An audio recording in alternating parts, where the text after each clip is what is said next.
You're listening to DNO on Panny Radio from 12 to Yeah, you lose your house, you'll be on the streets, so, and this is just a disaster. Bright Sparks organisation, and Kim was on that on Saturday. The weather just changing. Yeah. Now it really starts to. This is where Sad case really, that you actually have to commit a crime just so you can have a roof. Now let's talk to you about a major issue There's obviously, they're pointing out the flaws in the policies that are likely to make people homeless. People are homeless on the streets. There are people who have mental health issues. I don't know the exact percentage, but a lot of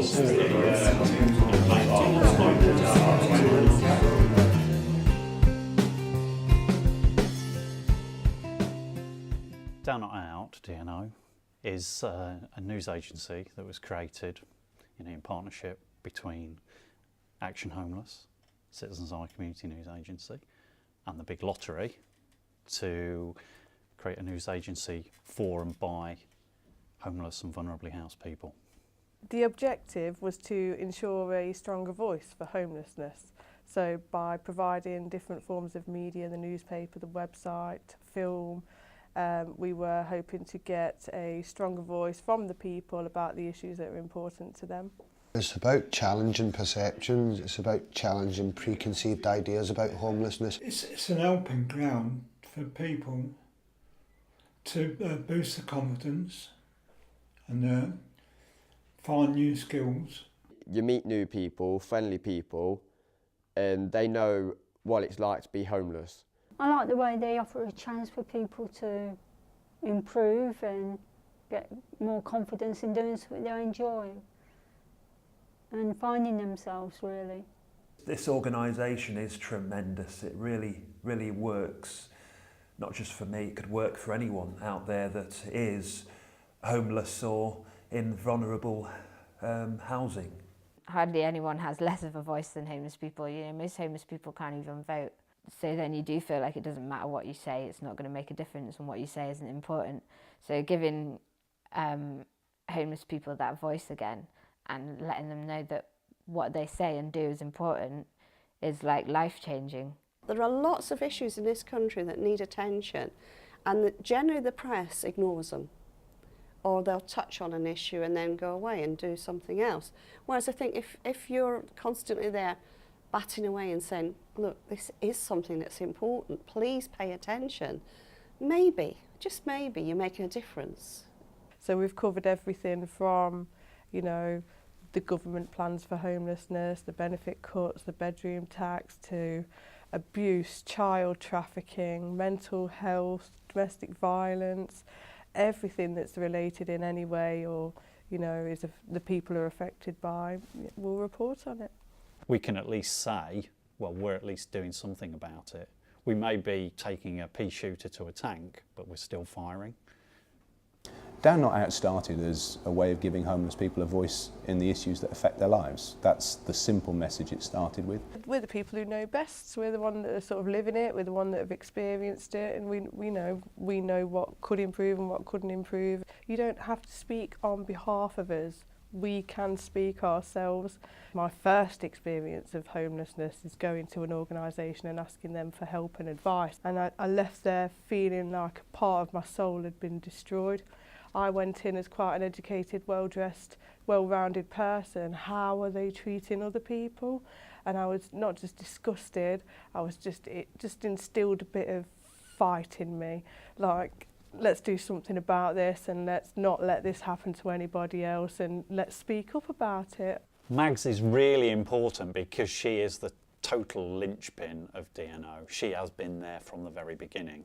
And I really admire that tenacity that she recognised that this project is really important, and no matter how challenging it's been to date, it needs to continue. I initially applied for the sub-editor, one of the sub-editor roles and got that, and so we were a team of 4 with a project coordinator. I think the early stages of DNO was a bit of a free-for-all of the excitement of what can we do without knowing what they wanted it to be, which is always exciting at the start of a project of not knowing where you're going, but also quite scary of what is this, what are we doing? For the first 6 months, there was an awful lot of debate. You know, what is this project? What are we doing? How do we want it to run? And there was obviously conflicts on how that should happen. And so there was an awful lot of meetings, and I very much like to just get on with my job. And so the endless meetings were driving me absolutely crackers. Our coordinator left because she got a new job. A couple of the other guys had left to pursue their own interests. And so then there were two. And so for around 6 months, there was only two of us sort of running the whole project. The first year, I would almost say there was paralysis around the creation of a particular type of content. So a lot of it was around the magazines and stuff, and there was good content in the magazines, and we got very bogged down in how it would look and the cover and all that, as opposed to maybe the information. And so simplicity was kind of out the window for what it was going to be received as. Because there was no coordinator at that point, there was nobody really leading the project, and you know, the two of us didn't feel like it was our place to make certain decisions or to do certain things, you know. And so we applied for that role, and I got that role, and I've been the editor ever since. It was important not only that at that point it started to get some structure, as a news agency should, but it also had somebody who had, you know, experience of homelessness, you know, empathy with other people who have homelessness, and real skills and talents, you know, that she already had, that she could bring to the development of the project. The magazine was just so time-consuming, caused so many debates, created a phenomenal amount of meetings, that I thought, there's two of us left, we can't manage this. What we can manage is a newspaper, and I hope that was probably one of the best decisions I think I've made. Mags is lovely. She's inspiring as a woman, because she's got so much personal strength, and she's the kind of person who, you know, she's not going to be pushed around. She's studied law, and you know, she knows her rights, and she knows where she stands, and if someone's doing something wrong, she'll tell him, you know. And that's sort of quite an inspiring thing to see in a woman. And again, you know, it sets a good example for, you know, women who come to organisations like Down Not Out, who have been abused, who like maybe their whole life been abused. They, you know, it's good to set that example to people that you can be a confident woman no matter what you've been through. You can be confident and intelligent and successful in your own way. The first person that was involved in it, Monica, it was very focused on sort of structure and process and stuff like that, which was very good. So it got it off to a good start, but also I think that probably killed a bit of its creativity. And then this year, with Simon Parker being involved in it, who hates structure, that's probably why we get on, was very much based on the creativity side. When you're working on a magazine and it's like the deadline's being put back, then you're not creating anything immediately. Now, I think once you start creating things more spontaneously and more immediately, then people are going to engage in it more. And I think we've certainly seen that by moving from the magazine to, say, using Newspaper Club.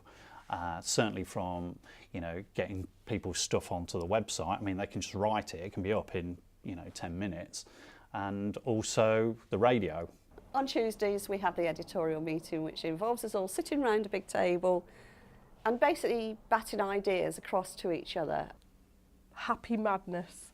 So there'll be people doing lots of different things, planning, and you know, the DNO shows, they'll be researching articles that they want to write about. Some people will be talking about campaigns that they've got ideas for and how we can go about putting them in place, creating content for the newspaper, as well as practicing useful skills, so interviewing skills, writing a news in brief, photography, podcasting, anything that could be transferred into employment. It's a massive confidence building thing for people, and we've seen lots of people that have come through who have been able to leave feeling more confident and more well equipped perhaps to return to work, or just to be more confident in their own person, really. Well, we have a laugh in some of the training sessions, learning how to make podcasts and how to put radio together and how to interview people. Well, the more we've spent time with each other, the more of a community or a bit of a family it's become. You know, we spend a lot of time with each other, and so we're obviously there to support each other if, you know, times are hard, or, you know, someone gets a benefit sanction, someone else's housing benefit gets stopped. We're all here, we all know how to do with it, and we all know there's somebody around that will help. You know, these guys have been there for me as much as I've been there for them. But we're all just a big happy family that get on and doing stuff that we enjoy.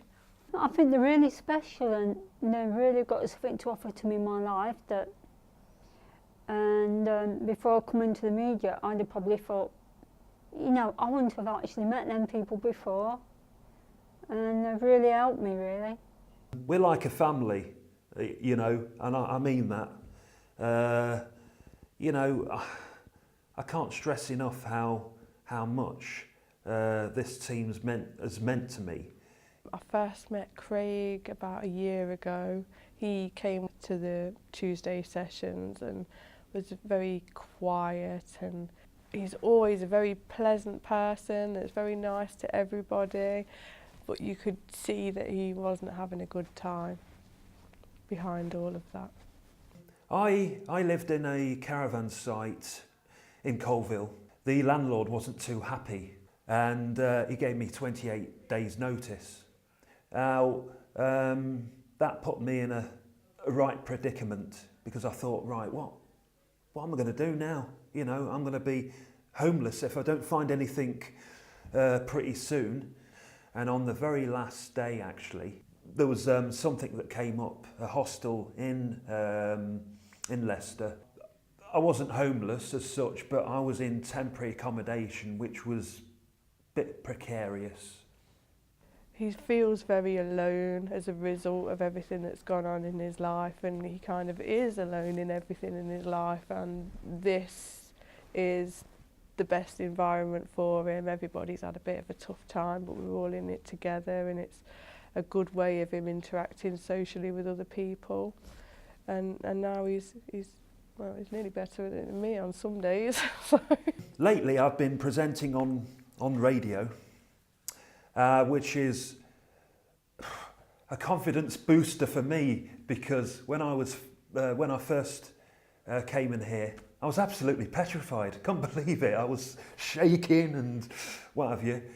But I thought, right, well, I'll have a little go, a 5-minute go on the microphone here.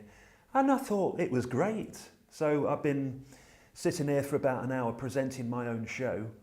And I think it's absolutely brilliant, to be honest with you. Craig's just got a really engaging voice and tone for radio.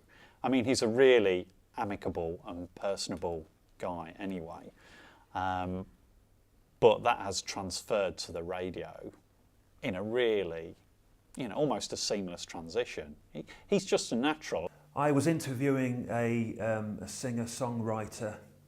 It was a really good experience, and I thought after the show, I thought, wow, I can't believe I've just done that.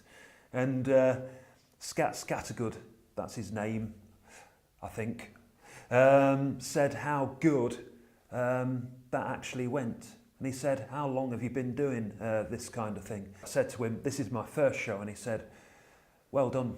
I can't believe this is your first show, so that made me feel good. He has gone from somebody who needed a very high level of support on his first radio show. Obviously, you know, it is quite a terrifying experience, your first go, you know, and just within weeks he was doing it by himself. He decides what he does on his show, he decides who comes on his show and what he's going to talk about and what he's going to do. Without DNO, I probably wouldn't be here right now. I'd probably be down there in the flipping dirt. But yeah, they've helped me from being down here to being up here. DNO is the radio arm of Down Not Out news agency, and we went kind of live on air in April, and we've been producing a 4-hourly show every Thursday between 12 and 4 since then. The whole DNO and how that's developed is an unexpected bonus. In fact, I'd almost say it wasn't a bonus, it was like the gold, the platinum that came out of it is even better than any of the other idea. DNO started as my biggest fear. Simon wasn't on board at one point. We had to wait for him to come on board, and I was terrified. I don't know anything about radio. I didn't know anything about setting it up. I didn't know how to plan broadcasts, anything at all. And obviously then we've got Simon on board, who's a veritable genius when it comes to these things. And it's taken off so much, and I completely understand why. It's so much more comfortable just having a microphone and a room full of your friends than being sat here in front of a camera answering questions. One of the strange things about radio, everyone seems to think that it's not even just about shyness, they just seem nervous about going on the radio. But radio is such a brilliant medium and has been for many years, because it is just people talking essentially, and maybe playing the odd tune here and there. But it does actually help to open people up a lot more. When you're homeless, the last thing you have is confidence. That's something that needs to be built up, and it really does need to be built up, and Down Not Out is a really good way of doing that.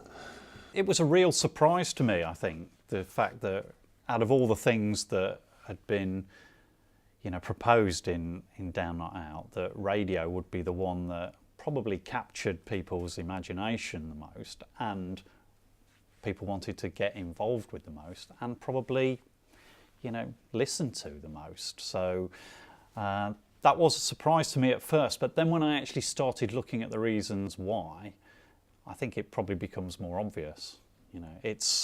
Radio offers the chance for people to have their own say on things, but it can be a little bit anonymous. So I had a bad nervous breakdown last year, very bad, and Simon offered me a place, and it's done me the world of good. It's given me confidence back again, and it's brought me back into feeling better for myself, and I look forward to coming, to the radio station and also the meetings we have in town as well. I think the confidence that people get from speaking on the radio is actually really helping them to get involved more and contribute in other ways as well. So yeah, it's been a real eye-opener, ear-opener. DNO will mean different things to different people. For some people it's a fabulous opportunity to develop confidence through broadcasting, but it's also a great opportunity for people who are affected by issues to get that out in a way that is very accessible to people in the city. The Rattling Drums Homeless News Show, it's actually a line that comes from a Bob Dylan song. Pretty much that's what I'm trying to do, rattling drums for homeless people, to make some noise for homeless people and give them a voice, sort of thing. James's show, The Rattling Drums, was really quite powerful in lots of ways. So he was able to bring up to the studio people that he'd found rough sleeping, the night before, and the following day we had them on the radio talking about their experiences and why services may not be working in the way they should be. It was the closest we'd come to, it really being very kind of controversial and edgy, because the people, him and the people he had up, were pandering to nobody, because essentially they didn't have anything. So they don't need to, pander to people who run hostels or run charities or run the council. They'd just say, that service is crap. This needs to happen. What I've enjoyed is actually getting the message out there and actually challenging perceptions of homelessness. And also as well, just in the last few weeks we've found out that the City Mayor's office is now listening in. It got me an article in The Guardian. It's raising the profile of what I'm trying to change. So it's also giving people a voice. I've had several guests on my show. Some people are just friends, some people have been homeless themselves, sleeping rough and stuff. So it's actually giving them a voice that they didn't think they had. I wouldn't have been able to achieve half of what I've achieved if I wasn't using Citizens Eye, Down Not Out and the radio show here. I think something like DNO is increasingly important. I mean, in Leicester, most of the services around homelessness are being commissioned, delivered and reported on by the local authority. What I would say with that is, you're going to need some independent scrutiny on that. And That coupled with the national kind of move to muzzle charities in terms of their lobbying capacity, it's more important than ever that the people who are being affected by these cuts to services, changes to services, actually get the chance to have their say when they're not working, or to, challenge them and saying, we could do it better. We've had a couple of volunteers have, as part of their empowerment, gone off and launched 2 fantastic campaigns in this city alone just in this year. And these campaigns have not just been thought up by those volunteers, they've literally been planned, delivered, successfully launched by, by them with very little help from us. Now Chloe in the last few months has set up her own thing, Food Bank Action, which I helped her to do in Leicester, and I don't think she would have done that without the opportunity that she's been given by DNO. Putting my opinions about different things out there, it made me think about, well, if I do have an impact, so maybe I can have more of an impact and do more things. That's when I started, thinking about ideas for activism. I decided to set up running food banks outside political offices to raise awareness about poverty.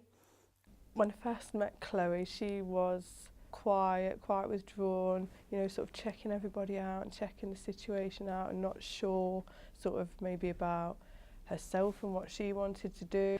Yeah, she was pretty shaky at that point, but absolutely brilliant from day one. It was when I was in the women's hostel that I first saw a poster for Down Not Out, and it said they were looking for editors with experience of homelessness. And I've always quite liked writing, but at that point in my life I just had no confidence at all, and I just didn't think I had any ability, so I never contacted them, but it sort of stayed in the back of my mind. After that I became unwell and I was in hospital for a while for mental health problems, really bad depression. But as I came out of hospital and I started to recover a bit, I started thinking about what I could do in terms of keeping myself busy and having something to do every day. So then I remembered the poster I'd seen for Down Not Out. I was too sort of shy at first to go to any of the meetings because I thought I wouldn't really know what to say, and I still wasn't talking very much. So what I did was I wrote an article and I submitted it, and they accepted it and they put it up on their website, and this just gave me a really big boost of confidence. With her writing, I think she was under the impression that maybe nobody would listen, or maybe nobody was interested in the issues she had to talk about, and that's absolutely not true. The thing I love most about Chloe is that in the day-to-day working of this job, I'll encounter an issue that I really get a bee in my bonnet about. I really kind of get upset, I get angry about them, and I think, I've got to say something about this. And you can guarantee within days, Chloe's written an article that just says everything that I was trying to say, and is exactly how I was feeling about the situation. And now we know that before we read them. Before we'd read it and then we'd be, oh, this is a fantastic article, but now we already know it's going to be great when we get it. So we always wait and we want to read the stuff that she's written. What's good about DNO is that you can really choose what you want to focus on. And so for me, I've focused on things that I feel are important to me. So I've written about women's issues and issues to do with poverty, and what that does for people, and what that did for me is it meant that, whereas once I was just this victim of the system who was just a nothing and a nobody, and who just got put from one place into another, from another hostel to a hospital to here to there, instead of just being that whatever I was, unemployed, disabled thing being chucked around, suddenly I was a person with opinions that were important, and views that people would listen to, and that makes you feel like a person again, which is really important for people who've been through the hostel system. She'd been contributing to the meetings and the groups that we had on Tuesdays, and she basically pitched the idea of Food Bank Action to the team, and we thought it was an absolutely fantastic thing for her to try and develop. I'm amazed she managed to get all the logistics together. You know, not only as it started out in Leicester, but in London and Bristol on the same day. I decided we had enough information and resources to do it in 3 different cities with the help of Down Not Out. That took a lot of planning and quite a lot of work, but it was really rewarding at the same time. I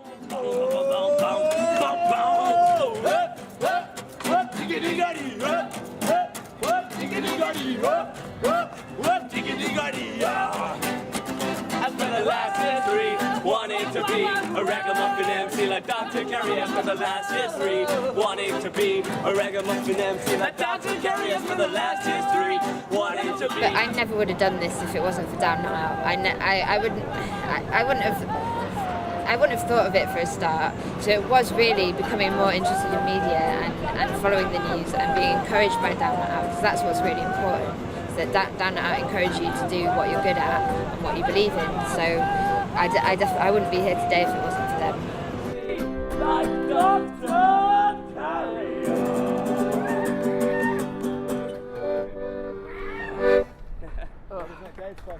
Classics of love. Yeah, absolutely. Thank you. I think the issue for me, I would say in Leicester with homelessness, is it should now be about prevention. We're really good at helping these people now, but that seems a very sad thing, that we're applauding ourselves for helping people get back on their feet. We're not preventing it. Action Homeless already does work around informing schools, school children about, you know, how and why people become homeless. And I think it's really vital that if people are aware of, you know, the reasons why people become homeless at a younger age, hopefully it's less likely to happen. So getting Junior DNO started with, in partnership with Whatbox has been a fairly crucial aspect of DNO. Junior DNO is a young reporters project for young people who have a view, have a voice, have an opinion about homelessness. So they, I suppose, are a mini version of Down Not Out, the news agency, and they help report on events and issues just like the older guys do, but from a younger person's point of view. Well, Junior DNO's kind of first big event was our sponsored sleep out back in April this year. So they've been sort of trained up as a team of reporters, so much like the volunteers that Down Not Out train. They completed some media training, and on the night of the sleep out they had a challenge to create a newsletter about homelessness in a night, which they did by interviewing everybody, taking lots of photographs. So really talented young people aged sort of 7 to 13. The kids were wonderful. They went round with their clipboards, interviewed the police that were there, and all the dignitaries and goodness knows what else. They did absolutely marvellous.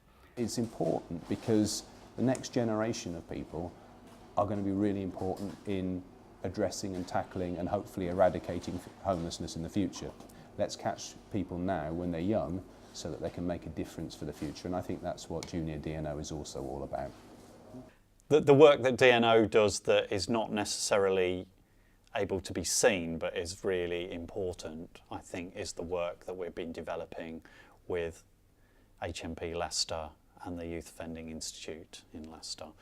I don't know the exact percentage, but a large proportion of ex-offenders will actually be going out, and they may not even have anywhere to stay that night. When you have families that actually disown you because of your criminal past or whatever, behaviour, whatever, or your social issues, they can't cope with those social issues, and then you find yourself you know, the wrong side of the criminal justice system, and then end up being homeless when you get released.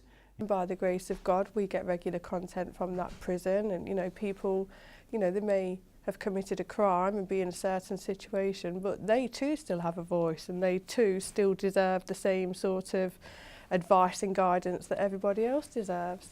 To see how it's affecting prisoners being able to again have their say on things has been really important to me, and the fact that, you know, you get a prisoner who's said, I'd never written anything before, and then he's had like poetry, articles, you know, and created a role for him to actually go around and interview prisoners was absolutely amazing for him, and it was, you know, really emotional for me to hear that. I'm the director at Inside and Out CIC, and recently we've actually joined up with DNO, Down Not Out, to do a radio show talking about different issues around marginalised groups. I predominantly work with ex-offenders. I have met people on a regular basis, you know, talking as an ex-offender myself. I've actually seen it, witnessed it, how people come in the winter time, just so they have a roof over their head and some hot meals, you know, in their belly basically every day. As it's developed, and we've had the chance to work with the prisons and the prison getting National Prison Radio in there now, it's taking off massively. You know, the fact that we're developing kind of radio and audio based information with the prisons, and it's a pity almost that that has only really been enabled towards the end of DNO as a project, because there's massive potential there, you know, absolutely massive potential there for, you know, getting people involved, linking them inside and outside, so they've got somewhere upon release to actually come and volunteer or get work placement, so again generate references, get those kind of social skills which are absolutely vital in terms of getting jobs, which, you know, is a bit, it's hard to measure in terms of outcomes for projects. Every homeless person, like anybody in our society, deserves an opportunity, and every single one of them wants a stake back in society, and sadly homelessness labels them, and sometimes they can often label themselves. So for us, the kind of learning and employment or the placement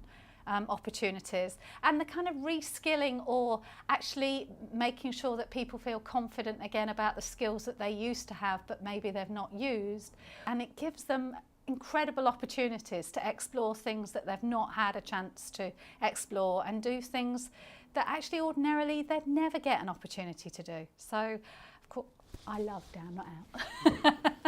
Well, when I joined I was unemployed. I made unemployed because the firm went bust. I think I was just coming up to my 60th birthday. Just feel low all the time, especially when you go to the job centre and they're saying, "Oh, you're not filling the form in right, and you're not applying for enough jobs," that sort of thing. With not having any skills, I was in a job for 30 years, just a warehouse type work, which didn't require any skills. So as time went on, about 2 years or so, could see that my job situation wasn't going to change. So that's when I thought, well, may as well try and stick with this. When I first met Ken, I remember very clearly I was having a conversation with somebody that was very quiet, very shy, quite withdrawn. It was very difficult to get, I'd say, a sentence out of him, let alone a whole conversation. Yeah, very quiet, very shy. They don't worry about what abilities you've got, or what your past has been. They just want enthusiasm. It's focused on my other abilities, which are may have been a little bit hidden. So that enabled my writing ability to come out. My main part, I think, is to read poetry. Ken has turned out to be one of the most brilliant people that I've ever met. He has absolutely no idea how witty and intelligent he is. It first starts to come out through his poetry. You start to read his poems, and as you're reading them, you're going, this is a really clever mind, and this is a really entertaining mind. And he's got a book of poetry that I took home to read and read in the bath, and spent the entire time just really laughing and really like, oh, this is really good and this is really funny. And Ken is absolutely amazing. I refer to him as Captain Scarlet because he's indestructible. You know, he turns up to every meeting. You know, he's there. You know, whatever weather, whatever, however he's feeling.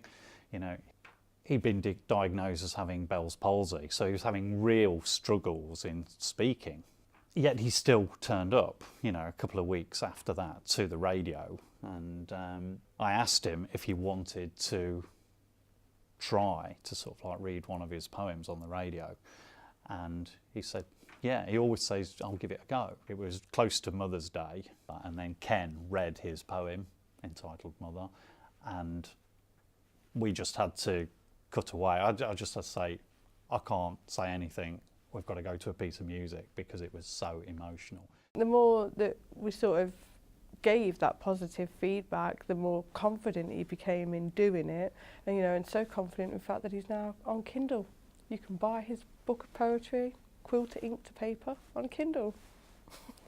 I've noticed him come out of his shell more, so yeah, I think Ken's a good example of how much he's grown as a person. Ken is kind of, I would say, quietly confident now, and I think the kind of radio, you know, has really helped that. It's given him an opportunity to get his poems out there. His poetry is like it's his way of conversing with the rest of the world, and I think, you know, once he realised that we all loved his poetry and how intelligent it was, how witty it was, it's almost like he realised that it's okay for him to say those things and talk to us in that way, instead of us just reading about Ken through a poem. We now get to hear about Ken from Ken. The DWP. Yeah. This is the DWP. How can we help? What's that? So you say your payments are late? Not to worry. We will send you some forms. Please be patient. It may take a few days. There is a backlog, so expect 3 weeks delay. It's not our concern if your family starve. You need to budget better and pay debts to us first. I think, you know, it's allowed people to then get their self-esteem and self-confidence that you own a word, you know, it empowers you. You know, you might have been affected by homelessness or be homeless or in the homeless sector, but you know, you can have aspirations to get out of it, and as much as there's people around you to help you do that, I don't think you can get on a system to get out of being homeless without deciding that you choose not to be. And so wherever we catch you in that process, whether it's the second, third or the first time you've been homeless, you have to keep plugging away, because ultimately it's about people re-engaging in a world that, I don't know, it's not necessarily something you want to re-engage with, is it? You know? I've had 3 dreams since the age of 10, which have been get my own place, get a job that I enjoy doing, and have a lovely family. And those 3 dreams are still my main goals now, because I really want to do that, and that will be a happy life for me. Nathan's a lovely guy, as I say, very committed, he's very reliable. If he says he's going to be there, he'll be there. He's so motivated and so energetic that I just love having him around for that. If nothing else, I just love the fact that he's bright and he's cheerful and he's motivated and he's happy. And he had a bit of a mask. I think his cheeky chappiness was just to hide the fact that he'd not had a very good time. I lived on the street for a bit, and what I felt like, I just felt like nothing. I felt like no one wanted me. I didn't belong to anyone. I was just a piece of dirt on people's shoe, basically. It's not been easy. It has been hard, feeling worthless and that, and just making yourself feel like you are something and there's something out there for you to get. And every opportunity that's came my way, I haven't been thinking, oh, is that an opportunity? I've just been grabbing it by the scruff of its neck and saying, you're the opportunity, this is going to work. There is nothing that Nathan doesn't do. He's absolutely involved in everything, and I mean everything. He was, within 3 months of being with Action Homeless, he was on 2 courses at Apex. He was attending It's Your Move tenancy training. He'd got a volunteering job. He was training for the Leicester half marathon. There's an endless list. He's our most dedicated member of the running club. He's there every week without fail, which is really nice to see. And he's been training really hard for the marathon. So we'll be running the marathon together at the end of this week. Well, when I was younger, I used to be angry all the time, and there was nothing that calmed me down. But then when I ran, it sort of got my anger outside. Instead of holding it in, it brought my anger out. Basically, it was to make my legs keep moving, and if they felt like they didn't want to move, with the anger inside of me, it thought, well, even if I get hurt, you got to move legs.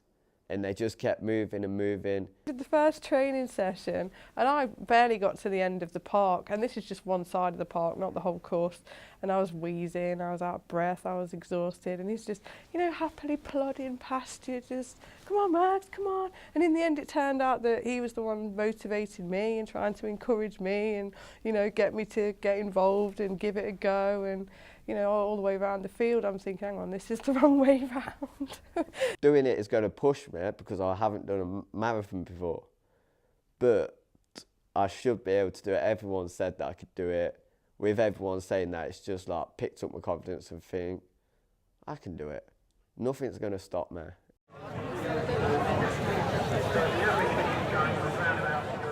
Feeling up better, excited, just want to get out there and start running. Wonderful atmosphere. I mean, pity about the weather, but you can't change the weather, but the atmosphere is lovely. Feeling pretty confident, to be honest with you. Doing quite a bit of training, so I'm ready.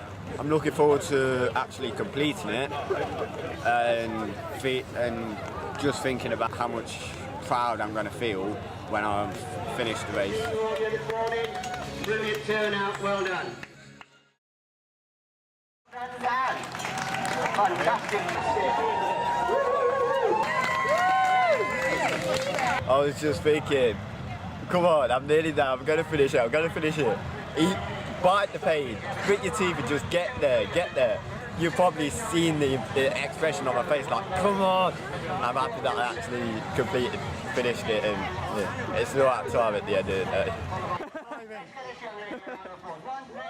Feeling absolutely terrific right now. Trust me, anyone can do this. I've done it, you can do it too. Just be determined, train, and you will achieve a lot of stuff. If you think you can't do it, think positive and say, I can do it, and you'll get far. I recommend DNO to most people who are low in confidence that will actually go on, give it a go, and just try and make their confidence go high. It's given me more experience and a good reference for when I do actually get a job. My CV's getting filled in more, filling in the blanks on my CVs, getting a reference that I needed. So fingers crossed, in the next 5 years or so, I'll have a nice job, a steady job to hold down, my own little nice place, nice living environment, and a lovely family. And I think it's a testimony for all the volunteers, the staff, and everybody involved in DNO that it's got it to the stage where it is at now. We're here, we're still here after 2 years, having ticked off those targets, and now have a plan for our future. Is something at one point I never thought we were going to get here. It's only sheer drive and determination that has sort of kept that ticking over this time, and you know, a lot of hard work, and yeah, we did it in the end. The most important thing that DNO has achieved, I think, has been the development of the individuals involved. You know, I'm really proud of the kind of media that we've created, like, you know, the 700 stories on the blog and the sort of like a few of the films we've done, and that. But to me, the media has been the good collateral coming out of individual people's levels of confidence, self-esteem, engagement with other people, you know, communication skills, all that kind of stuff developing, you know, to the extent it has. What's it achieved? Well, it's proved that homeless people have got a credible, important and valuable voice to offer to Leicester. It's proved that the group of people we brought into the project have got an awful lot to contribute to the city, and it's started to prove that on the issues that matter, homeless people and people that have been affected by the issues themselves have better solutions than the rest of us. That's a great starting point. Now it's for the future and to see if that can be built on and really exceeded in terms of what Down Not Out can achieve in the years to come. I think Down Not Out now has got a really strong presence within the homelessness sector. I think lots of other organisations in the city would look to Down Not Out, you know, if they want to consult with service users and those kind of things, to find out what people really think about services and changes that are happening. If nothing else, I would like, even if this project ended tomorrow, I would like everybody that's been involved in us, aware of us, or, you know, have seen anything that we've done and that's made an impact on them, to just go away and have the realisation that homeless people are not what you think they are. Had it not been for Mags and Simon, I perhaps wouldn't have been doing this right now, you know. This as well. But yeah, I mean, I have gained a lot of confidence through them, but not obviously through them, but through the organisation and through other people as well. I just want to thank them for all the work they've done for me and the work that they continue to do for others. I think they're absolutely fabulous people, you know, and I can't thank them enough. I've had so much more confidence and self-esteem since starting with Down Not Out. I can't even describe. I mean, literally when I walked in those doors, I was like hardly even speaking, and you know, I was just like all the time lowering my head, looking at the floor, just completely the lowest, you know, I'd just come out of the lowest point of my life, and now I just feel like I'm a completely different person. It's more like I've found out who I am, and I'm more okay with that, and so I've got more people in my life, more support, you know, more things to do, and it's helped, you know, that's helped my mental health massively. I don't think I've ever been as well as I have been while I've been with Down Not Out, really. I'm just thankful for everybody that's supported it, everybody that's been behind it, everybody that's been involved in it, and just for them putting their faith in me and thinking that I can do a good job and that I will do a good job, and hopefully I've done that. But if not, I've met some brilliant people along the way and would happily work with any of them for the rest of my life. So it's been a worthwhile opportunity, and I'll always be thankful for that. I think one of the most humbling aspects of DNO is the fact that being around people who are either homeless, rough sleeping, you know, or vulnerably housed, or have very little, they've been some of the most generous people that I've ever met in my life. And I think, you know, if more people were aware of that, there'd be a lot less kind of pandering to stereotypes that appear in the press, and the kind of the slurring on a lot of individuals that they're spongers, scroungers, malcontents, you know, who are just trying to disrupt society or not contribute to society. I would say, you know, come and spend a day with us and you'll find that that's totally wrong.